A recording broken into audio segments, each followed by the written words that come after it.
कृपेने आज जे स्वामी समर्थ महाराजांची कथा आहे, जे स्वामी समर्थ महाराज माझ्याकडून वधून घेतली ते मी तुमच्या पुढे थोडक्यात सांगण्याचा प्रयत्न. सद्गुरु श्री स्वामी समर्थ महाराज अनंत कोटी ब्रह्मांड नायक राजाधिराज विराज परब्रह्म सद्गुरु श्री स्वामी समर्थ महाराज यांच्या लीला ह्या अनंत आहे. या लीलांना कधीच अंत नाहीये. महाराजांनी देह त्याग केला तरी त्यांच्या लीला आजपर्यंत प्रत्येक भक्तासोबत चालल्या. महाराज अक्कलकोटला असताना प्रत्येक भक्तावर वेगवेगळी कृपा करत असे. एक मन्यावा होता स्वामींजवळ, वेडसर होता. वेडसर स्वामींच्या अवती भोवती फिरत असे आणि त्याच्या सोबत सोनारी होती, ती वेडी होती. हे दोघं स्वामींच्या अवती भोवती फिरत असे. लोक त्याला त्या मन्यावाला येड्यात काढत असे. स्वामींना सर्व माहित होतं मनापासून, हा मण्या नावाला येडा आहे, हा मागच्या जन्माचा योगी भ्रष्ट आहे, तो आमच्या दारात फेट्या घालत आहे, ते आम्हाला माहिती आहे. बाळप्पा महाराज बसले होते स्वामींजवळ. बाळप्पा महाराज स्वामींना हात जोडून सांगताय, स्वामी या मण्यावर तुम्ही चांगलं का करत नाही? तुमचं मण्यावर फार प्रेम आहे. महाराज म्हणतात, अरे थोड्या तो आमचा मण्या आहे, आमची त्याच्यावर विशेष कृपा आहे, आम्ही त्याच्यावर कृपा करतो. योग्य वेळेस आम्ही या मण्यावर कृपा करणार आहोत. ज्या वेळेस स्वामींचा असा आवाज निघत असे, कोणाची हिंमत होत नसे स्वामींपुढे बोलण्याची. आणि ज्यावेळेस स्वामींचा राग अनावर होत असते ना, कोणी स्वामी समोर जात नसतं, उभं राहत नसते. कारण की त्याचे स्वामींचे डोळे असायचे ना, लाल रुंद होऊन जायचे त्या ठिकाणी. तो राग अनावर असायचा. कोणी जवळ जाऊन उभं सुद्धा राहत नसते. सुंदरबाई तिच्या कुट्यात निघून जात असते. बाळप्पा माधव सुद्धा लांब जात असते. कोणत्याही भक्ताची हिंमत होत नसते. त्यावेळेस स्वामी समोर जर कोणी जात असत तर आपला मन्यावा होता आणि ती सोनारी लेडी होती. आणि त्या ठिकाणी जाऊन दोघं एकच म्हणायचे, ज्ञानवा तुकाराम बोकडीचं काय काम. दोघांचं भजन चालायचं त्या ठिकाणी. महाराज असे बसलेले असायचे वटवृक्षाच्या छायेमध्ये. तो ब्रह्मांड नायक असायचा त्या ठिकाणी. वटवृक्षाच्या छायेमध्ये बसलेला तो ब्रह्मांड नायक, त्याचं रूप बघण्यासारखं असायचं. हजारो सूर्य एकत्र व्हावे असं तेज त्याच्या चेहऱ्यावर असायचं. आणि त्या ब्रह्मांड नायकाला एकदा बघितलं ना, हजारो जन्म सफल झाले असं समजावं लागायचं. आणि हा मन्यावा समोर येऊन स्वामींचा राग अनावर करायचा. ती सोनारी स्वामींचा राग अनावर करत असे. आपलं भजन त्यांचं चालू असायचं, ज्ञानवा तुकाराम बोकडीचं काय काम, ज्ञानवा तुकाराम बोकडीचं काय काम. हे भजन चालू असताना हा ब्रह्मांड नायक इतका रागामध्ये असायचा आणि तो खदा हसायला लागायचा. आणि त्यावेळेस निर्माण व्हायचं ते ब्रह्मांड असते. त्याला म्हणतात की स्वामींना ब्रह्मांड असते म्हटलं जायचं. तो ब्रह्मांड असते त्या ठिकाणी व्हायचं. आणि त्यावेळेस स्वामी असायची ना, ही भूमी सुद्धा धगधगायची. भक्तांमध्ये आनंद व्हायचा, नाचावं की टाळ्या वाजवून स्वामी पुढं नतमस्तक व्हावं असं भक्ताची अवस्था त्या ठिकाणी निर्माण होऊन जायची. काही की स्वामी महाराज ज्यावेळेस हसायचे ना, ते ब्रह्मांड असते फार वेगळं असायचं. ते शब्दात सांगणं शक्य नाही त्या ठिकाणी, कारण तो ब्रह्मांड नाही. त्याची स्तुती सुद्धा करणं आपल्या शब्दात वर्णन करता येणार नाही. कारण त्या शब्द काय वापरावे हे सुद्धा आपल्याला सुचत. तो ब्रह्मांड नाही. हा मन्यावा स्वामींना जेव्हा हसवायचा ना, ब्रह्मांड हास्य चालू व्हायचं आणि स्वामी हसायला लागल्यावर निघून जायचं. काय कृपा असेल त्याच्यावर.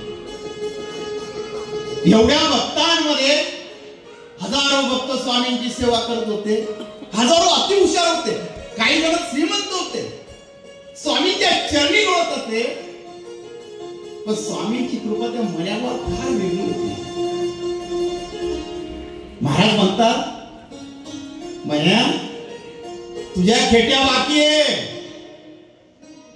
तुझ्या खेट्या पुऱ्या झाल्यावर आम्ही तुझ्या कृपा करणार आहे, तू काळजी करू नकोस, हे स्वामी महाराज बोलायचे त्या ठिकाणी. हा मण्याबा स्वामींची कृपा झाली तर निघायचा गावात येण्यावर फिरायचा. आणि हा मण्याबाला स्वामींनी एक वरदान दिलेलं होतं. हा जेव्हा गावामध्ये जायचा ना तर एखाद्या भक्ताने जर त्याला विचारलं, मण्याबा माझं असं असं काम होईल का, आणि त्या ठिकाणी जर मण्याबा बोलला हो तुझं काम होईल, तर त्याचं काम झालंच पाहिजे. ही मण्यावर स्वामींची कृपा होती. एक स्वामी भक्त होता, गुरु सारे खा हस्ता पाठी राखा, गुरु सारे खा हस्ता पाठी राखा,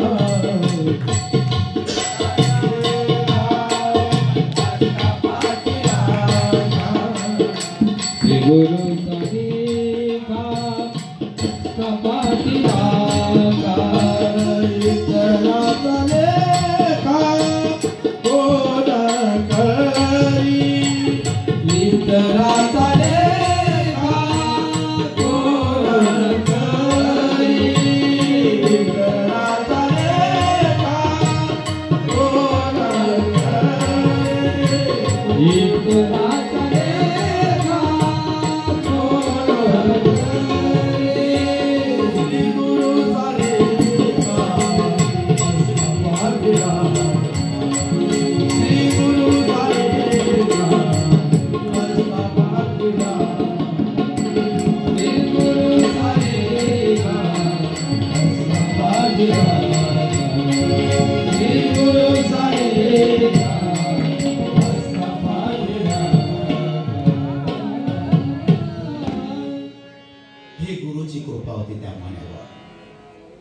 एक दिवस हा मण्यावर चालला होता आणि एक व्यक्ती त्याच्या जवळ आली.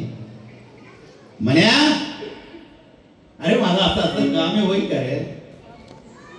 मण्यावर काहीच बोलत नव्हता, स्तब्ध होता त्या ठिकाणी. मण्याच्या हातात त्याने पैसे दिले. मण्या पैसे घे, हो बोल हो. मी हो नाही बोलू शकत. मी हो बोललो तो माझा स्वामी ना माझ्या अंगाची साल काढेल. माझा गुरु जेव्हा आदेश देतो तेव्हाच मी हो बोलतो. अरे मण्याबा, अरे स्वामी तिकडे, तू इकडे बोल. नाही नाही, मी नाही बोलू शकत. ही गुरुची शक्ती त्या मण्याबाबत होती. मण्यावर इतकी कृपा होती स्वामींची. श्री गुरु साई का हस्ता पाठी राखा, श्री गुरु साई का हस्ता पाठी राखा, श्री गुरु साई का हस्ता पाठी राखा, श्री गुरु साई का हस्ता पाठी राखा, श्री गुरु साई का हस्ता पाठी राखा, श्री गुरु साई का हस्ता पाठी राखा, श्री गुरु साई का हस्ता पाठी राखा, श्री गुरु साई का हस्ता पाठी राखा.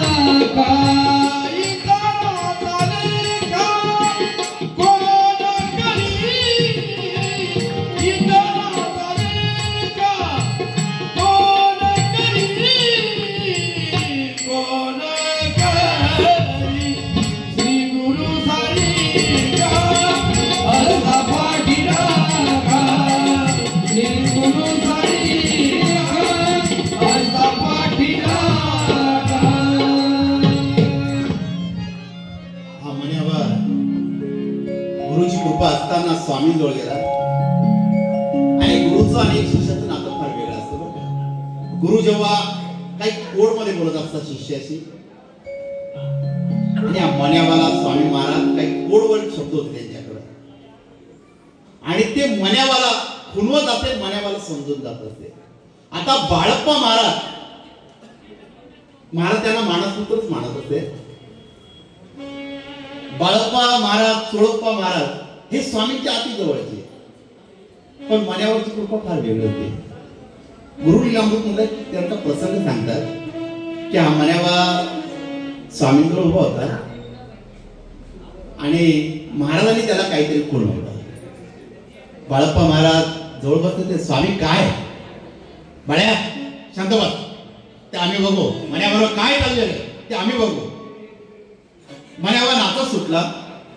योगी झाला, आनंद झाला, योगी झाला, आनंद झाला. शब्द कोणाला समजला नाही या मन्यावाच्या मनामध्ये काय चाललेलं आहे. हा योगी झाला, आनंद झाला शब्द गावामध्ये फिरू लागलेला होता. आणि इकडे कोकणामध्ये अण्णानाथ महाराज, स्वामी काय माहित नाही त्यांना. त्यांच्या वडिलांचा जडीबुटीचा कारभार होता, फार मोठा होता. त्या हिरड्या त्यांना घ्यायच्या होत्या. त्या घेण्यासाठी अण्णानाथ महाराज वालवणकर हे मुंबईला आलेले होते. मुंबईला त्यांचा मोठा व्यवहार होता अण्णानाथ महाराजांचा. आपल्या आयुष्यात अण्णानाथ महाराजांचं चरित्र फार महत्त्वाचं आहे.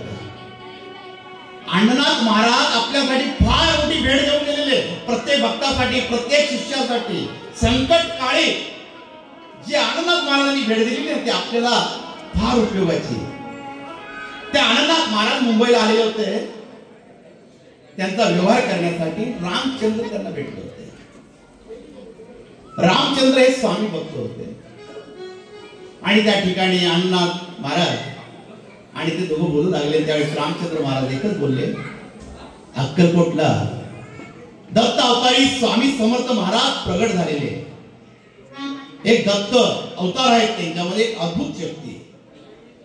आणि ज्यावेळेस शिष्याचं आणि गुरुचं एक नातं असतं ना, जन्मोजन्मीचं, जर आपण कधी नामस्मरण सुद्धा घेत नसतो ना, जर त्या गुरुचं नाव ऐकलं ना तर अंगाला चारे येतात आणि त्याची ओढ लागते. ती ओढ लागते ती अण्णानाथ महाराजांना. त्यांनी फक्त स्वामींचं नाव ऐकलं, त्यांना त्या ठिकाणी व्यवहार बंद केला आणि अक्कलकोटला जायची ओढ लागली. ते होते अण्णानाथ महाराज. सकाळची ट्रेन पकडली आणि अक्कलकोटच्या दिशेने निघाले होते. अक्कलकोटला दुसऱ्या दिवशी सकाळी येऊन पोहोचले. आता स्वामी कुठे राहतात, स्वामी काय, हे अण्णानाथ महाराजांना माहित नव्हतं. हे रेल्वे स्टेशनवर निघाले. वाटेमध्ये नदी होती, थोडे हातपाय धुवावे आणि आराम करावा, स्वामींचं दर्शनाला जावं मनामध्ये भाव होता. तर तिथं त्यांनी हातपाय धुतले आणि त्या झाडाखाली तोंड पुसत बसू लागले विश्रांती करू. विश्रांतीला बसले असताना एक झाडाची फांदी पडली, त्यांच्या डोक्यात पडली. अण्णानाथ महाराज दचकले त्या ठिकाणी. ती फांदी बाजूला केली. अण्णानाथ महाराज उभे राहिले आणि बघू लागले. आणि तेवढ्यात काही क्षणाचा विलंब न करता माझा ब्रह्मांड नायक तिथं प्रगट झाला. अण्णानाथ महाराज इकडे तिकडे पाहत असताना एक तेजोमय प्रकाश त्यांना दिसू लागला. आणि तो तेजोमय प्रकाश दिसल्यावर त्यांनी डोळे उघडले आणि साक्षात ब्रह्मांड नायकाची मूर्ती तिथे 7 फूट तो अजानुभव त्यांच्या समोर उभा होता. अण्णानाथ महाराज डोळे मोठे झाले, दचकून गेले, अंगाला चारे आले. अंगामुळे एक सरस्वती वीज त्यांच्या शरीरामधून गेली आणि ते अण्णानाथ महाराज स्वामींकडे बघू लागले. कारण की स्वामींकडे बघणं जे सामर्थ्य ज्या भक्तामध्ये असतो तो भक्तच पेरू शकतो. आणि ते होते अण्णानाथ महाराज. स्वामींचं तेज पाहून त्यांचे डोळे धसकले आणि जो स्वामींचा तेजोमय प्रकाश आपल्या डोळ्यामध्ये आला, त्यांनी डोळे मिटले त्या ठिकाणी. आणि हळूहळू डोळे उघडता आता तो ब्रह्मांड नायक त्यांच्या पुढे उभा आहे. सुंदर असं स्वामींचं रूप आहे. कटेवर हात ठेवलेला, एक हात खाली आहे स्वामींचा. डोक्यामध्ये मस्त महाराजांनी टोपी घातलेली आहे आणि स्वामींच्या खांद्यावर असा पितांबर. महाराज असं स्मित असं सुंदर हास्य करून आनंद महाराजांकडे बघताय. आनंदा आला, भेटीत आला आमच्या. अण्णा महाराज हात जोडताय. हो स्वामी महाराज, तुमचं दर्शन झालं स्वामी महाराज. का मला इतक्या दिवस भेटला नाही स्वामी महाराज? माझं एवढं आयुष्य वाया गेलं स्वामी महाराज. तुमच्या चरणी आलेलो स्वामी. तुमचं रूप पाहून भारावून गेलो स्वामी. तुम्ही मला दिसला स्वामी. अनेक जन्मात पुण्य फळात आलं स्वामी महाराज. तुम्ही दिसला अण्णा महाराज. तसले स्वामींकडे बघू लागले, डोळ्यांमध्ये आसू येऊ लागले. त्या ब्रह्मांड नायकाचं रूप, स्वामी महाराजांचं रूप तो आनंदात आपल्या डोळ्यामध्ये भरवतोय. डोळ्यांमधून आसू येतात.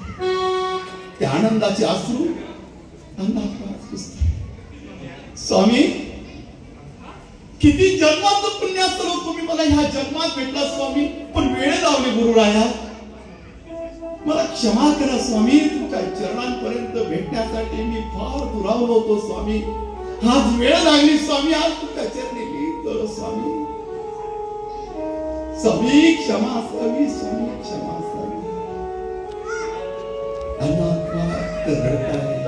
भारावून गेले स्वामी. मतच प्रेम त्यांच्या डोळ्यामधून निघतंय. डोळ्याचे आसू पडताय आणि स्वामींचे चरण पकडताय. त्या आनंदात भेटी लागे जीवा लागली श्वास. भेटी लागे जीवा लागली श्वास. भेटी लागे जीवा लागली श्वास. भेटी लागे जीवा लागली श्वास. भेटी लागे जीवा लागली श्वास. भेटी लागे जीवा लागली श्वास. भेटी लागे जीवा लागली श्वास. भेटी लागे जीवा लागली श्वास.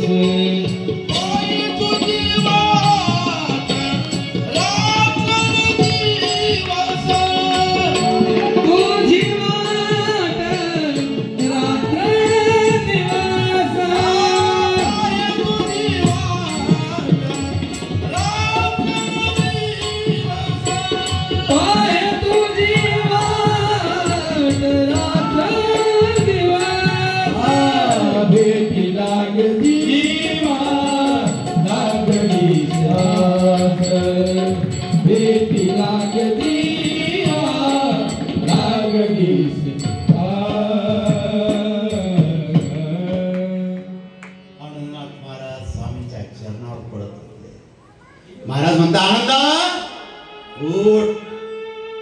अरे आम्ही तुला बोलवलेलं आहे. ही आमची लीला आहे. योग्य वेळेत आम्ही आमच्या भक्ताला आमच्या जवळ बोलवत असतो रे आनंदा. आणि महाराजांनी आपल्या गळ्यातली तुळशीची माळ घेतली त्या अण्णाथ महाराजांच्या गळ्यात. आणि ज्या वेळेस अण्णाथ महाराजांच्या गळ्यामध्ये स्वामींनी आपल्या गळ्यातली माळ घातली ना, त्यांची कुंडली शक्ती जागृत झालेली होती अण्णाथ महाराजांची. परम भाग्य बघा अण्णाथ महाराजांचं. महाराज स्वतः हात धरून अण्णाथ महाराजांना वटवृक्षाच्या छायेत आणताय. ज्या ठिकाणी स्वामी महाराज बसायचे ते वटवृक्ष आहे. जिथं स्वामी महाराज प्रत्येक भक्ताच्या इच्छा पूर्ण करायचे त्या ठिकाणी त्या अण्णाथ महाराज हात धरून स्वामी महाराज आणताय. काय क्षण असेल होतो, काय प्रसंग असेल स्वामी महाराजांचा, की जो अण्णाथ महाराज स्वामींचा भक्त झालेला आहे आणि तो ब्रह्मांड नाही त्याला हात धरून आपल्या जिथं स्वामी महाराज बसतात, जिथं स्वामींचं आसन आहे तिथं घेऊन येत आहे त्या अण्णाथ महाराजांना. अण्णाथ महाराजाचे उभे होते. स्वामी महाराज आपल्या वटवृक्षाच्या छायेमध्ये बसलेले होते. सुंदर असा प्रसंग निर्माण झालेला होता. सूर्याची कोवळी किरण पडलेली होती. ती स्वामींच्या चरणांशी जात होती आणि ते किरण स्वामींना सांगत होते ते आम्हाला तुझ्या चरणाशी राहू दे. ते सूर्याची किरण सुद्धा स्वामींच्या चरणाशी आतुरलेली होते आणि तिथं अण्णाथ महाराज उभे होते. हे सर्व दृश्य ते अण्णाथ महाराज साक्षात आपल्या डोळ्यांनी बघत होते. डोळ्यातले अश्रू थांबत नव्हते. काय हे स्वप्न तर नाही ना माझं? अण्णाथ महाराज हात जोडताय. स्वामी काय शब्द द्यावे? अण्णाथ महाराज शब्दच नव्हते. स्वामीच्या चरणांशी बसले. स्वामी बोलले, अरे आनंद, तुला भरपूर काम करायचं, आमची सेवा करायची, आम्ही तुला बोलवलेलं आहे. इथे जरा अक्कलकोट मध्ये राहा. आम्ही योग्य लीला करणार आहे. या अक्कलकोट मध्ये आमच्या इच्छेशिवाय कोणी येऊ शकत नाही. आमची इच्छा असती त्यालाच आम्ही अक्कलकोट मध्ये बोलत असतो. कोणी आमच्या इच्छेशिवाय या अक्कलकोट मध्ये येऊ शकत नाही. आमची इच्छा होती आनंदा, आम्ही तुला बोलवलं कोकणातून. अनाथ महाराजांना आनंदाचे कापडे फुटले होते. स्वामी शब्द फटत होते, डोळे गळत होते, डोळ्यातून आसू वाहत होते. शब्द काय बोलावं? अनाथ महाराजांनी शब्द सुचत नव्हते त्या ठिकाणी. आणि त्यावेळेस स्वामींनी जो आशीर्वाद दिला, ह्या आज आपण गुरु स्तवन म्हणतो ना, त्या अनाथ महाराजांनी दिला. ज्या अनाथ महाराजांना कधी कमी माहित नव्हतं, लिखाण काय माहित नव्हतं, 250 अभंग स्वामींवर ज्यांनी दिले ते अनंतनाथ महाराज होते. त्या अनंतनाथ महाराजांवर या ब्रह्मांड नायकाची कृपा झालेली होती. हा ब्रह्मांड नायक ज्याच्या कृपा करतो ना, त्याच्या आयुष्याचं कल्याणच करून टाकतो. जसं आयुष्यामध्ये परीच असतो, एखाद्याला परीच भेटला, लोखंडाला लावलं सोनं होऊन जातं, तसा ब्रह्मांड नायक याचा स्पर्श झाला, याचं नामस्मरण मुखामध्ये आलं, आपल्या आयुष्याचं सोनं झालं. समजा हा ब्रह्मांड नायक. अनंतनाथ महाराज आईची उपमा द्यायचो, स्वामी महाराजांना आईची उपमा द्यायचो. या ब्रह्मांड नायकामध्ये, या ब्रह्मांडामध्ये कुणाला आई म्हणत असेल तर तो माझा ब्रह्मांड नायक स्वामी समर्थ महाराज आहे. त्याला स्वामी समर्थ माझी आई अशी उपमा दिली जाते. त्याला आई बी म्हटलं जातं, त्याला बाप बी म्हटलं जातं. असं कोणी असं तो माझा ब्रह्मांड नायक स्वामी समर्थ आहे. हे अण्णाथ महाराज बोलत असायचे. महाराज बसलेले होते. आषाढी एकादशी जवळ आली होती आणि पुराणिक बाबांचं कीर्तन चालू होतं. महाराज बोलले, पुराणिका थांबव तुझं कीर्तन, मला आनंदा कीर्तन करणार आहे या ठिकाणी. आणि आनंदात महाराजांचं कीर्तन सुरू झालेलं होतं त्या ठिकाणी.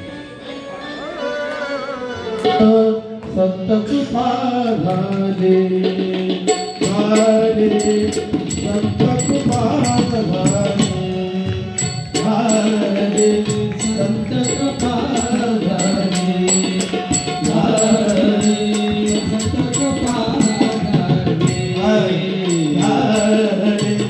संत कृपा झाले, झाले संत कृपा झाले, झाले संत कृपा झाले, झाले संत कृपा झाले. इमारत फळारी, इमारत फळारी, इमारत फळारी, आली संत कृपा झाली, आली संत कृपा झाली. अण्णाथ महाराज कीर्तन करू दे. कीर्तन संपलं. महाराज एक शब्द बोले, योगी आमचा आनंद योगी झाला. आणि तिकडे मन्यावा बोलला, आनंद योगी झाला. ही कोडवड भाषा स्वामीची मन्याची चालायची. जो मन्या बोलायचा, योगी आनंद झाला, आनंद योगी झाला, हा तो आनंद योगी झाला.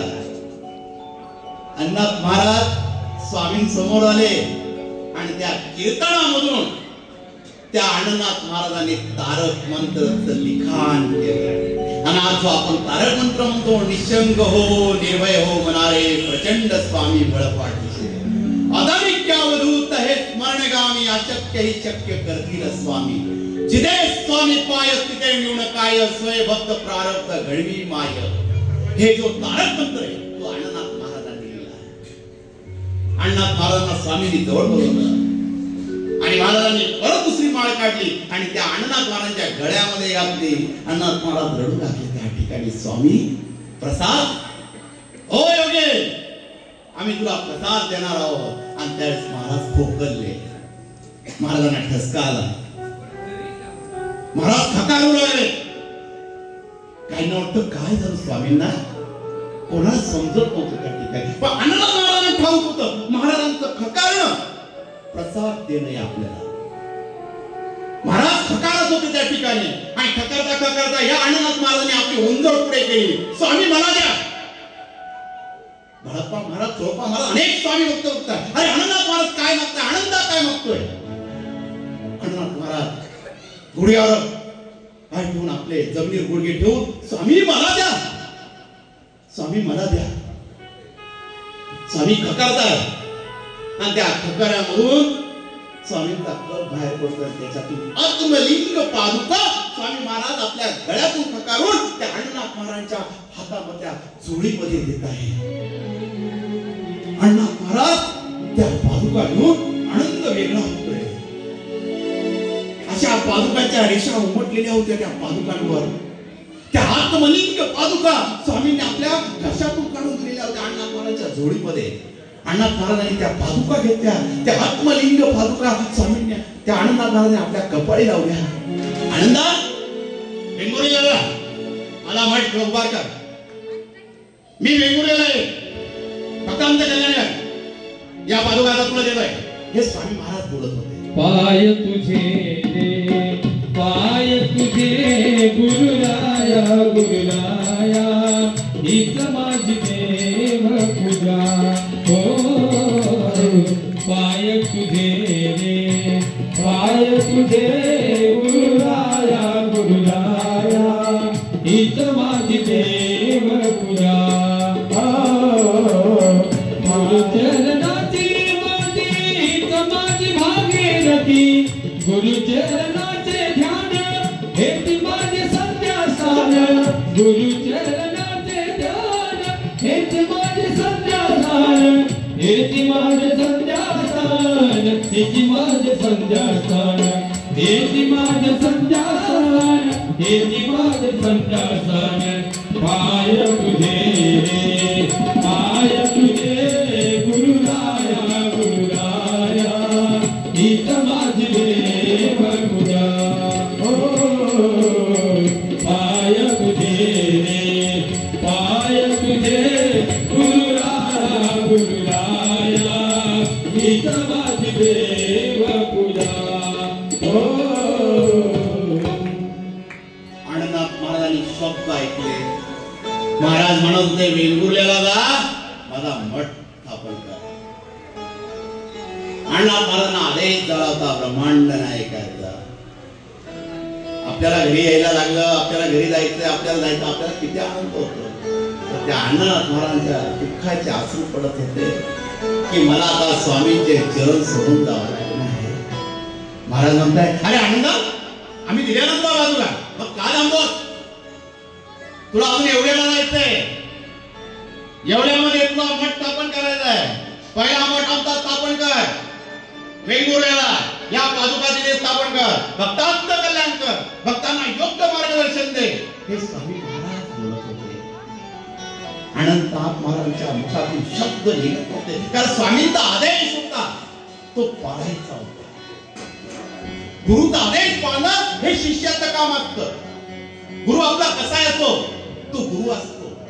जो अंधकारातून प्रकाशाकडे नेणारा असतो तो कोणी असतो, तो गुरु असतो. आपण आयुष्यात गुरुचं पालन करू शकत नाही तर आपण शिष्य होऊ शकत नाही. शिष्य होण्यासाठी आपल्यामध्ये ती शक्ती निर्माण करावी लागते आणि ती गुरुजवळ, योग्य गुरुजवळ मिळत असते.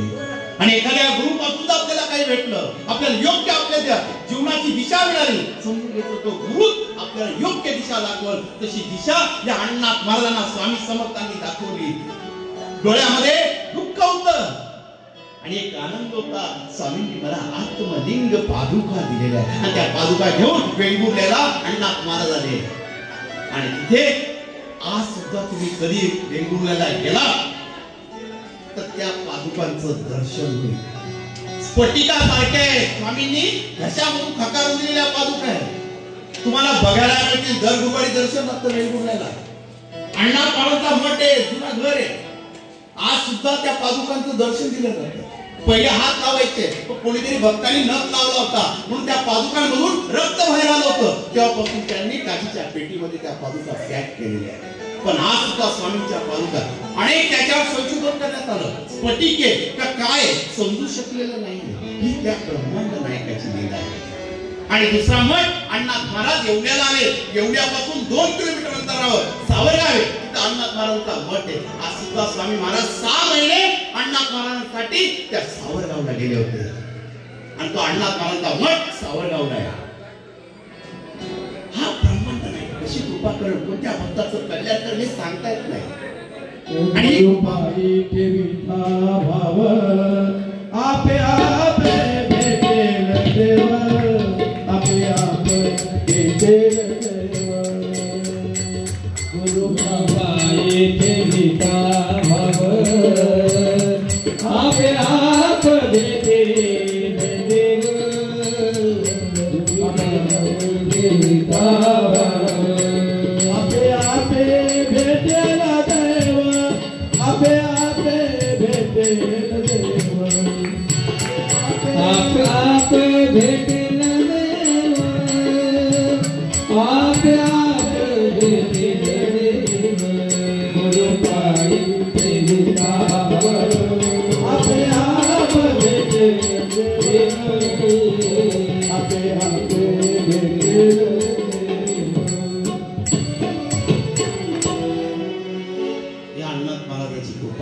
स्वामींची कृपा त्यांच्यावर आपल्यावर अशा अनेक कृपा या ब्रह्मांड नायकाच्या होत असतात.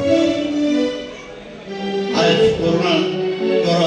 कोविड काळात चालू असताना एक स्तवन आपलं इथं मयूर टावर मध्ये झालेलं होतं. त्यानंतर सुद्धा एक आपलं स्तवन झालेलं होतं.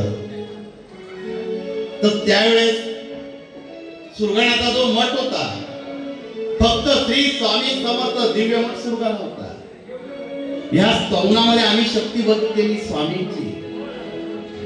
या स्तवनामधून एक अशी ऊर्जा मिळाली की अक्कलकोटचे चोळप्पा महाराजचे वंशज यांना दृष्टांत झाला की पादुका सुरगाणा मठाला द्यायला. आणि स्वामींच्या पादुका ज्या प्रासादिक पादुका आहेत, जे सुरगाणा मठाचे गुरुवारी अनुपूरजी त्यांनी त्या पादुका सुरगाणा मठाला दिल्या. आणि त्या दिवसापासून सुरगाणा मठाचं नाव बदललं, ते झालं प्रति अक्कलकोट सुरगाणा. ही ब्रह्मांड नायकाची कृपा आहे. हे नाव मिळणं साधी सुधी गोष्ट नाही. तो मठ उदयास आला. दर गुरुवारी मठामध्ये महाआरती होते. दर गुरुवारी मठामध्ये अन्नदान चालू असतं.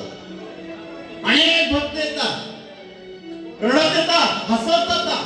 त्यांच्यावर स्वामींची कृपा होती. त्या मठामध्ये नवसाचं नारळ पावतं स्वामी समोर. तिथं फक्त भक्ताची आणि स्वामींची भेट घडवल्या जाते. मध्येच ती कोणीच नाही. तुम्ही बसा, स्वामींसमोर बघा, नारळ हातामध्ये घ्या, काय अडचण असत त्या नारळावर सांगा, स्वामी मी अशा अडचणीतून जातोय, माझी एवढी इच्छा पूर्ण करा स्वामी महाराज. तुम्हाला जी अडचण असेल त्या नारळावर सांगा. डोळ्यात अश्रू असेल तर रडा. त्या ब्रह्मांड नायकाला रडून दाखवा. इतरांना रडायपेक्षा बंद करा. त्या ब्रह्मांडाला तुमचे अश्रू दाखवा आणि रडताना सांगा, स्वामी खूप अडचण आहे स्वामी, खूप दुःखाने व्याकुळ झालेलो आहे, बस तुझ्या जवळ आलेलो आहे, आता ह्या अडचणीतून दूर कर. त्या नारळाला शेवट दोरा बांधा, ती अडचण बांधा आणि ते नारळ स्वामीच्या चरणी प्रति अक्कलकोट मध्ये बांधा. ते नारळ तुमचं नवसाचं असतं, त्याच्यावर तुमचा भाव असतो. नंतर मठामध्ये रात्री यज्ञ होतो आणि त्या यज्ञामध्ये तुमच्या नवसाच्या नारळाची आहुती दिल्या जाते त्या मठामध्ये. आणि त्या मठामध्ये एकदा नारळाची आहुती दिली, तुमची इच्छा किती लवकर पूर्ण होणार तुम्ही बघा. अनेक भक्तांची इच्छा पूर्ण झालेली आहे, अनेक भक्तांचं कल्याण झालेलं आहे. हे आम्ही स्वतः डोळ्यांनी बघितले. अनेक भक्तांचे अनुभव आहे. ज्यांचे लग्न जमत नव्हते त्यांचे लग्न जमले, ज्यांना मुलबाळ होत नव्हतं त्यांना मुलबाळ झालं. स्वामींनी काय दिलं तिथं भरपूर दिलं. एकदा स्वामींना भेट द्या. अक्कलकोटीतून 500 किलोमीटर आहे, जायला जमत नाही, इच्छा खूप असते आणि तू 100 किलोमीटर अंतरावर प्रति अक्कलकोटी स्वामींच्या पादुका आलेल्या. हे स्वामींना ठाऊक आहे की आपला भक्त एवढा लांब येऊ शकत नाही, त्याला जमत नाही या धावपळीच्या युगामध्ये, तर म्हणून त्याच्यासाठी जवळचं ठिकाण दिलं, ते प्रति अक्कलकोट दिले, ते सुरगाणा. एकदा या मठाला भेट द्या. म्हणून ते भेट देण्यासाठी मठाने उपक्रम चालू केलेले. दर वर्षाला डिसेंबरच्या एंडिंगला आपली प्रदोष असतो, त्या दिवशी मठामध्ये पार्थिव शिवलिंग केले जातात 1.25 लाख. या वर्षी 28 तारखेला म्हणजे आपल्या 10 ते 12 दिवसांनी मठामध्ये सपाट पार्थिव शिवलिंग 1.25 लाख आपल्या मठामध्ये बनवल्या जाणार आहे. हा महाराजांचा आशीर्वाद, महादेवाची कृपा आपल्या मठामध्ये. तुम्ही या सोहळ्यात सहभागी व्हा, ते शिवलिंग बनवा. आपल्या अजून 125, 200, 250 तरी शिवलिंग झाले पाहिजे पार्थिव. ते पार्थिव शिवलिंग आपण बनवणार. ती माती जी असणार आहे ना शिवलिंग बनवण्याची, जे महादेवाला द्रव्य लागणार, धतुरा सर्व त्याचा अर्क काढून त्या मातीमध्ये कालवल्या जाणार आणि ते कालवून प्रत्येक भक्तापर्यंत पोहोचवल्या जाणार.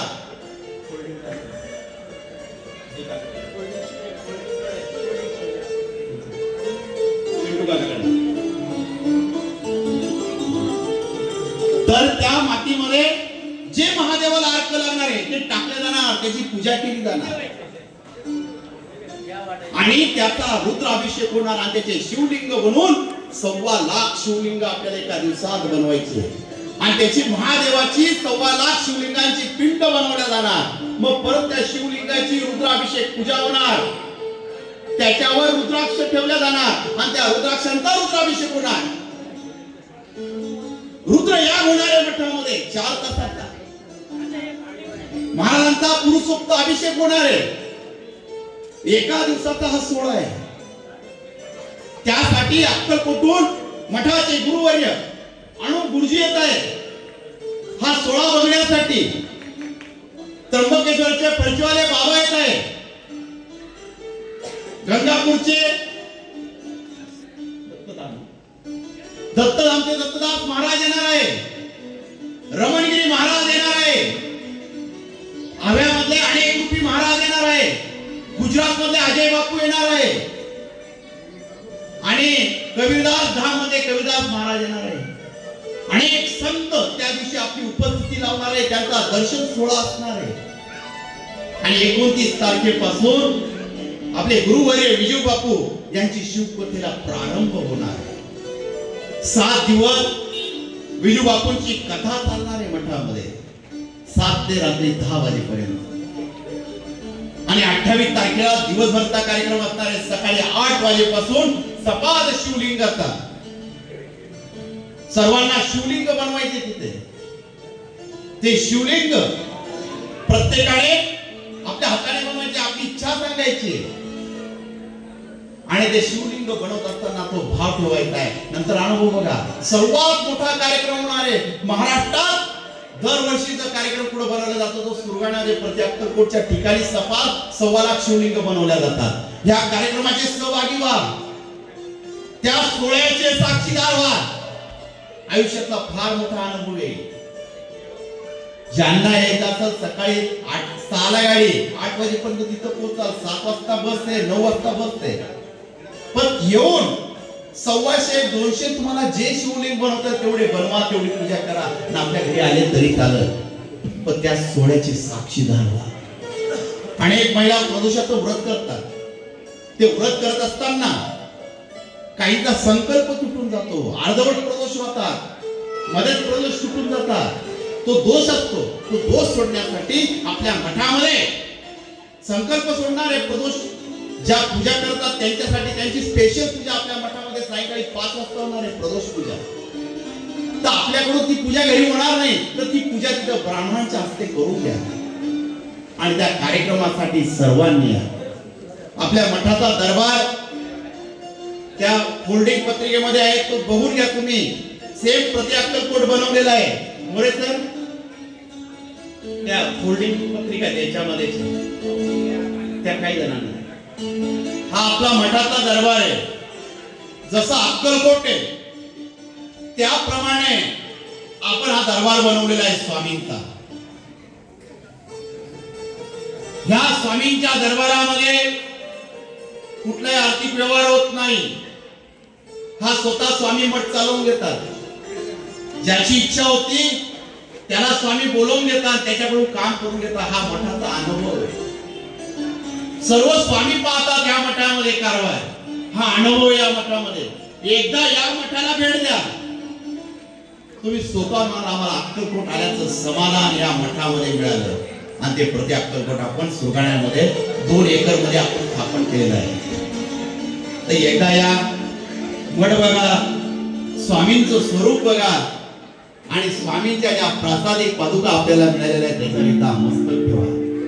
आणि एकदा जर मस्तक ठेवलं ना, तो ब्रह्मांड नाही तुम्हाला एकच बोले, भिवू नकोस, मी तुझ्या पाठीशी आहे. श्री स्वामी.